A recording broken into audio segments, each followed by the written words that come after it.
ہوتے ہیں نا، آپ کے خدمت گزار ہوتے ہیں، آپ کے ساتھ اٹیچ ہوتے ہیں، ان کے اگر اوپر غربت آتی ہے، پریشانی آتی ہے، آزمائش آتی ہے، تکلیف آتی ہے، تو وہ ان کا ذاتی معاملہ نہیں. میرے نبی پاک نے اسے ذاتی معاملہ نہیں کہا. حضرت ربیعہ بن کعب کی وہ حدیث تو سارے لوگ سناتے ہیں کہ وضو کرایا کرتے تھے تو نبی پاک نے فرمایا کچھ مانگ لے.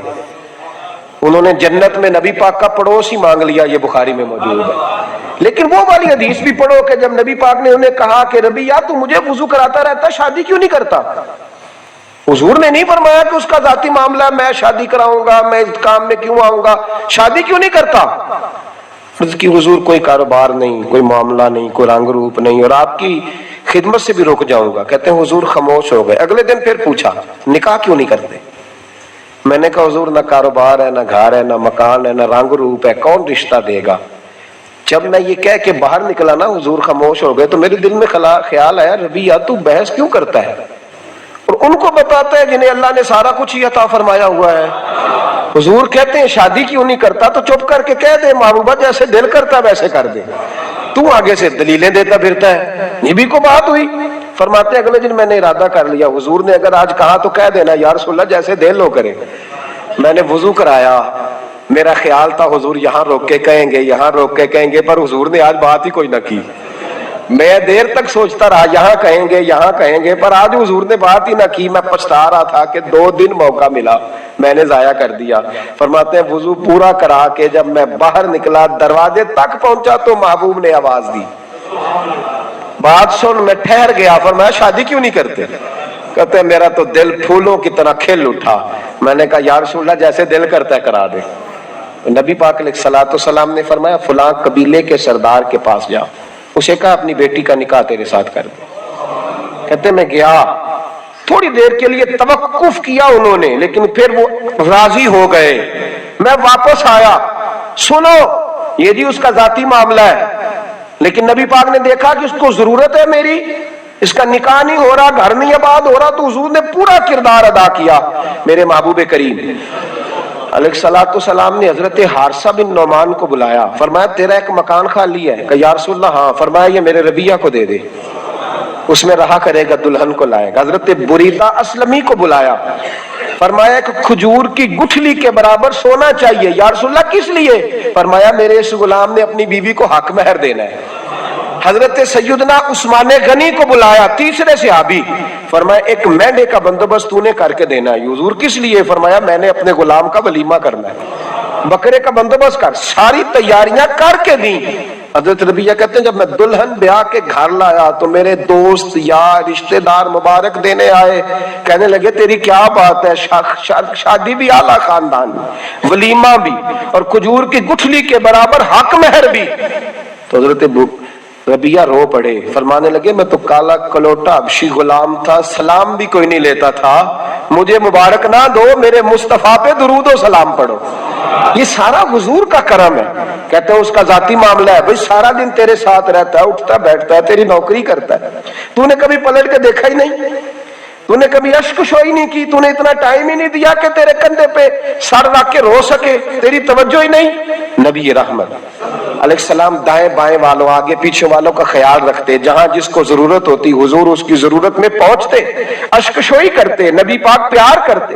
کہتے ہیں اس کا ذاتی معاملہ ہے. میں کیا کروں؟ سنو حضرت جابر بن عبداللہ رضی اللہ تعالیٰ عنہ کے جو والد تھے نا حضرت عبداللہ بن عمر رضی اللہ تعالیٰ عنہ، وہ اعلیٰ ترین احد کے شہید ہیں کہ نبی پاک فرماتے ہیں رب کریم نے خود ان سے گفتگو فرمائی ہے، خود ان سے گفتگو کی اللہ تبارک و تعالیٰ نے.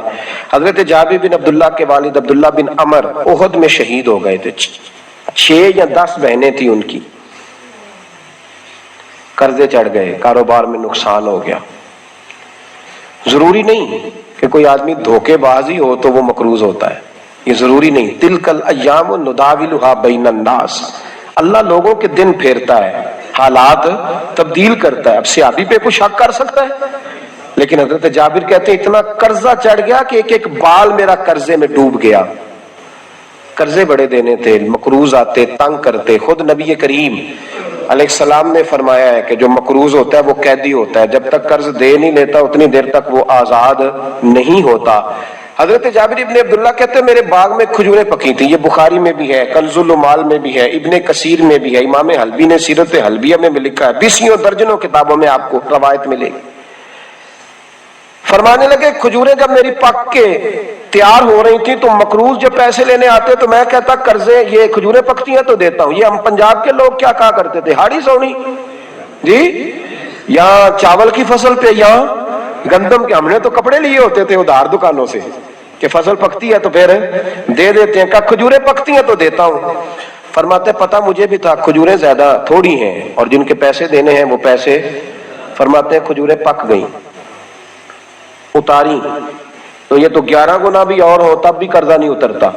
کہتے ہیں میں نے دوستوں سے، یاروں سے، رشتہ داروں سے، وہ جو کہتے نہیں کوئی حکم ہوا تو بتانا، پھر جس دن بندہ حکم بتاتا ہے اس دن کہتے ہیں آج سویرے ہی بچہ پیسے لے گیا ہے، یہ تو 2 گھنٹے پہلے بتاتا تو تیرا کام آس رہے ہیں آپ بیچ بیچ میں سے، 2 گھنٹے پر لیٹ ہے آپ، بلکہ کئی تو پونے گھنٹے کا ٹائم دیتے ہیں، کہتے ہیں پونا گھنٹہ پہلے تو آ جاتا تو تیرا کام بس، اور جب بھی آپ فون کرو سے اگلی دفعہ کریں تو پھر شاید آدھے گھنٹے کا ٹائم دے دیں کہ آدھا گھنٹہ ہو گیا تو لیٹ ہو گیا، ورنہ کام بالکل تیار تھا۔ اور ہمارے زمانے میں تو دوستی قائم رکھنی ہے تو صرف اس سے رہ سکتی ہے جسے آپ کام نہ بتائیں، حالانکہ اس دوست کا کیا مطلب، دنیا تے جو کام نہ آیا اوکھے سوکھے ویلے، اس بے فیضے سنگی کو لو بہتر یار اکیلے، کیا مطلب ہے، کام بتایا تو رفو چکر ہو گیا، مانا کیا ہوا اس بات کا؟ میرے رسول کائنات علیہ السلام کے صحابی کہتے ہیں سب سے کہا پر کسی نے نہ سنی، جب میں تھک گیا نا تو میں دروازہ رسول پہ چلا گیا، یا رسول اللہ یا رسول اللہ یا رسول اللہ، حضور قرضے زیادہ ہیں، کھجوریں کم ہیں، یہودیوں کے پیسے ہیں وہ مانتے نہیں، نبی پاک نے فرمایا ان سے کہو تھوڑے تھوڑے لے لیں باقی پھر دے، حضور نہیں مانتے۔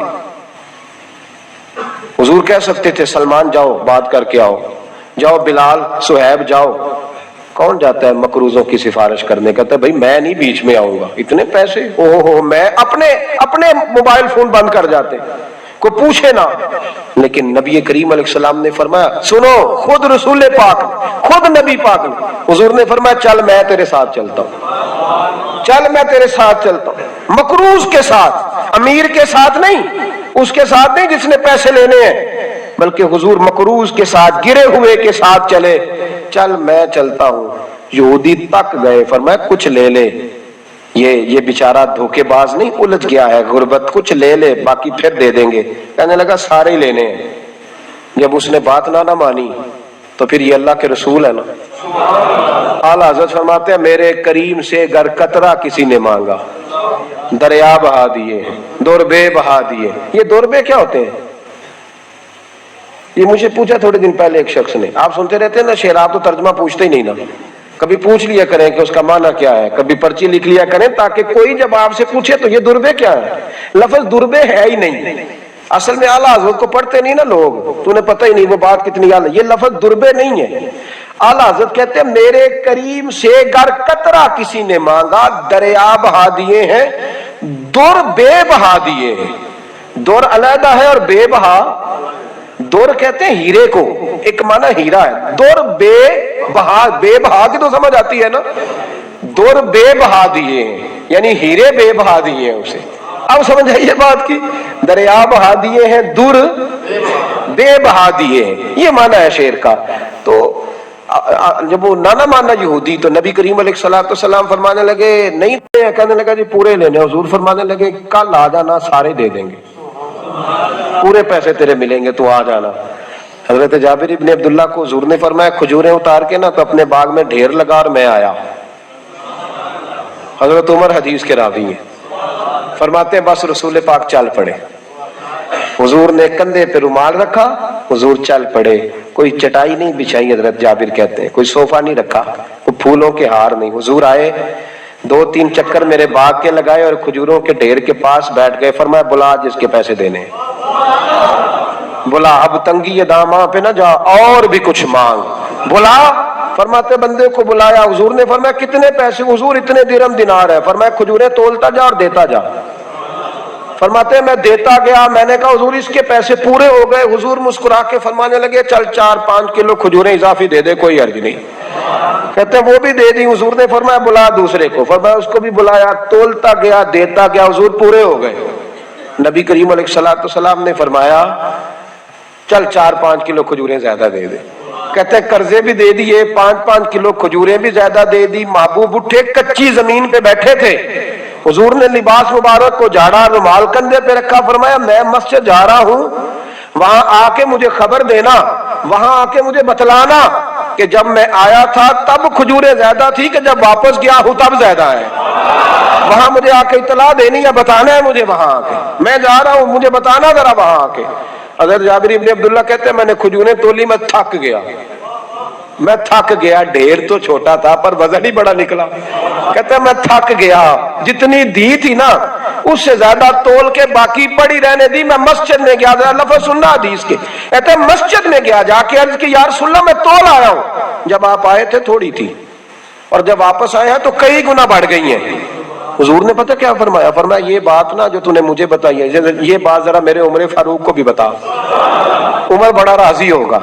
عمر کو بھی بتلا یہ بات. گویا نبی پاک کے معجزات کی, فضائل کی, شمائل کی باتیں جب بتائی جاتی تھیں صحابہ کے دل ٹھنڈے ہوتے تھے. عمر کو بھی بتا, عمر راضی ہوں گے. جناب جابر ابن عبداللہ رضی اللہ تعالیٰ عنہ فرماتے میں حضرت عمر کے پاس گیا, میں نے کہا عمر میری یہ رائے تھی کہ جتنی میری کھجوریں ہیں 11 گنا اور بھی اتنی ہو تو پھر بھی قرضہ نہیں اترتا, لیکن سارے قرضے بھی اترے, 5-5 کلو کھجوریں بھی زیادہ دے دی اور پہلے سے زیادہ کھجوریں پڑی ہیں. تو کہتے ہیں حضرت عمر کی آنکھیں روشن ہو گئی, چہرہ مسکرانے لگا, کہنے لگا تو اب بتا رہا ہے نا, اب واپس آ کے رزلٹ سنا رہا ہے, تو صحابہ سے پوچھ لے جب نبی کریم گئے تھے تو میں نے اسی وقت کہا تھا. حضور کے جاتے ہی میں نے کہا تھا دیکھنا رب کریم جابر بن عبداللہ پر ساری ہی رحمتیں نازل فرما دے, اللہ ہر قسم کا کرم فرمائے گا, خیر ہی خیر ہو جائے گی. دیکھ لے میں نے پہلے بتلا دیا.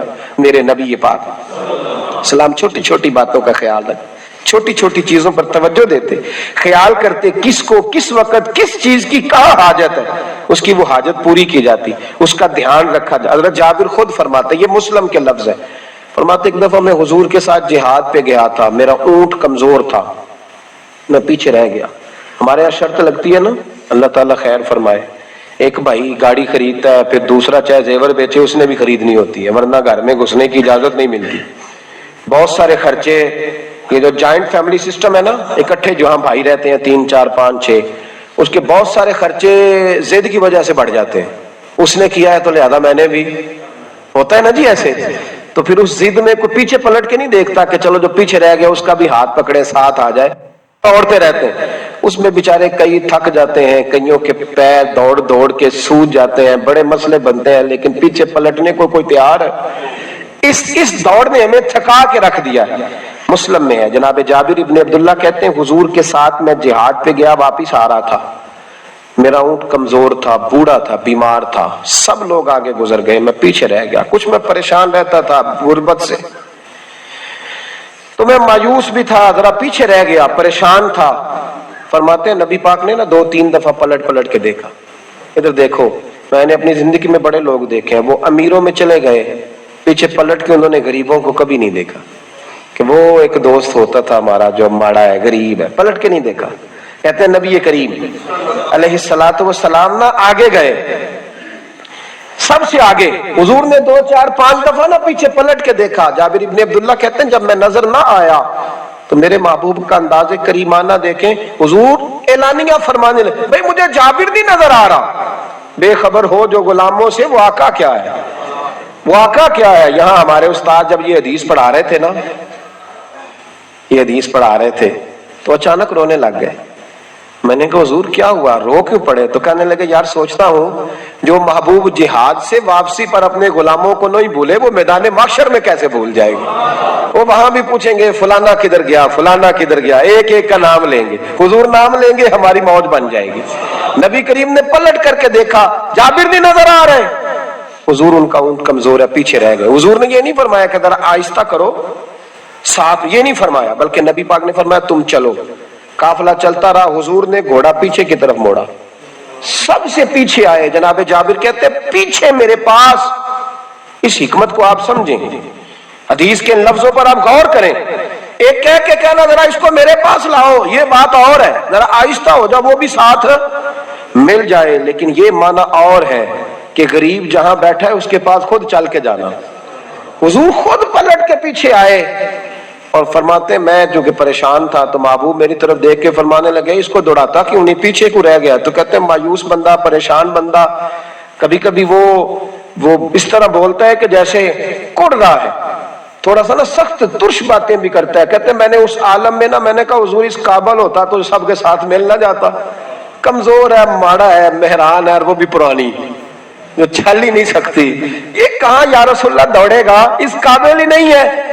حضور اس قابل ہوتا تو قافلے کے ساتھ نہ ہوتا. کہتے ہیں حضور نے میری طرف توجہ فرمائی، میں باتیں کر رہا تھا اپنے اندر کی پریشانی کی تو حضور مسکراتے جا رہے ہیں.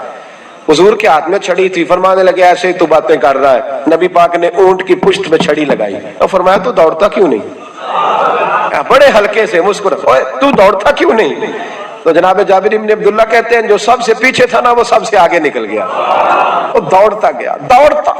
فرماتے ہیں میرا چہرہ بھی عجیب سا، لوگ میرے انداز دیکھیں کہ یہ کیسے آگے نکل گئے، کیسے، کبھی نہ سوچ یہ کیسے نکل گیا، بس سمجھ لے آگے وہی نکلا ہے جسے مصطفیٰ کی تھپکی مل گئی ہے.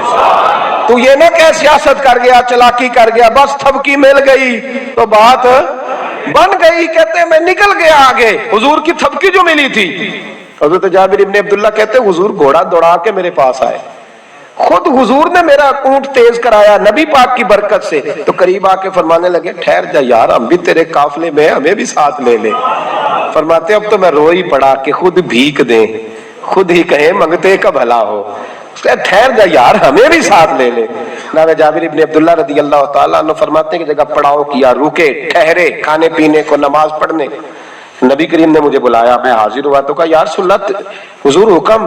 تو محبوب فرمانے لگے جابر یار تیرا اونٹ میں نے نرالا ہی دیکھا، بوڑھا ہو کے سب سے آگے نکل جاتا ہے، بیمار ہو کے، کمزور ہو کے.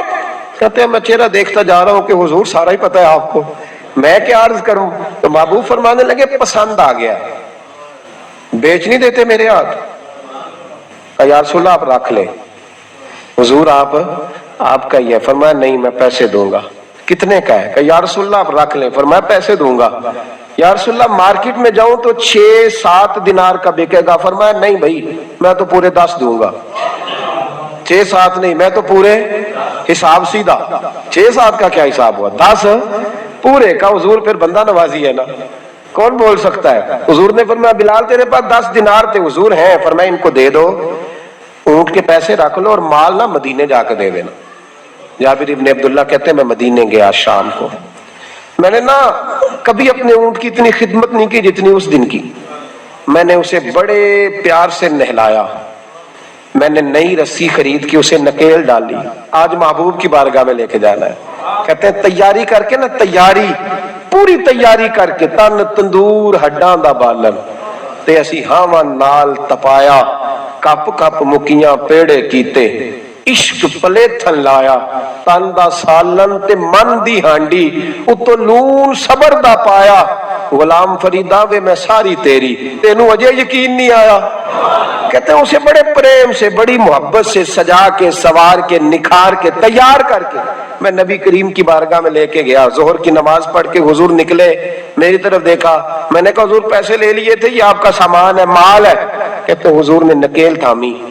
میں واپس پلٹا، بھی گلی کی نکر موڑا نہیں تھا. حضور نے آواز دی جابر ذرا سن تو صحیح. کہتے میں واپس آیا تو حضور مجھ سے باتیں کرنے لگے. فرمانے لگے یہ میرا اونٹ ہے، اسے کمزور اور بوڑھا نہ سمجھنا، کبھی جانوروں میں دوڑا کے دیکھنا سب سے آگے نکل جاتا ہے. اور قریب محبوب فرمانے لگے 6-7 دینار کا نہ سمجھنا، میں نے پورے 10 دینار کا خریدا. اور پھر حضور پھر مسکرائے. فرمایا جابر تمہیں پتا ہے تحفہ لینے دینے سے محبت بڑھتی ہے؟ حضور ہاں. فرمایا رکھ لو، میں تمہیں تحفے میں دینا چاہتا ہوں، رکھ لو میں تحفے میں دینا چاہتا ہوں. جناب جابر ابن عبداللہ کہتے ہیں میں واپس لوٹ رہا تھا، رو رہا اور کہہ رہا تھا جیسا نبی اللہ نے مجھے دیا، جیسا رسول اللہ نے، سب سے اولا ہو آلہ ہمارا نبی، سب سے بالا ہو آلہ ہمارا. کون دیتا ہے دینے کو منہ چاہیے، دینے والا ہے سچا ہمارا نبی. غمزدوں کو رضا مجدہ دیجئے کہ ہے بے کسوں کا سہارا. نبی کریم سید عالم صلی اللہ علیہ وسلم دائیں بائیں آگے پیچھے خیال رکھتے کس کو کس وقت کس انداز میں کتنی حاجت ہے. حضرت مقداد حضور کے غلام ہیں. وہ کہتے ہیں میں تھا اور میرے ساتھ 2 صحابہ اور تھے. ہمیں بھوک لگ گئی. مدینے میں کچھ قحط کا سما تھا, کئی دنوں سے بارش نہیں ہوئی تھی, فصلیں نہیں پکی تھی. فرماتے ہیں بھوک نے بڑا ستایا. ہمارا یہ طریقہ تھا کہ جب ہمیں شدید بھوک لگتی تھی تو ہم کسی صحابی سے کوئی مسئلہ شرعی مسئلہ دریافت کرتے تھے. یہ اب جا کے ہر قاری صاحب پہ ہر امام صاحب پہ فیٹ نہ کر دینا بات. آپ باتیں سنتے ہیں پھر ترجمے اپنی مرضی کے کرتے ہیں. جا کے ہر مولوی صاحب پہ فیٹ نہ کر دینا. کہتے جب مسئلہ پوچھتے تھے نا کسی صحابی سے تو پہلے روٹی کھلاتا تھا پھر مسئلہ بتاتا تھا.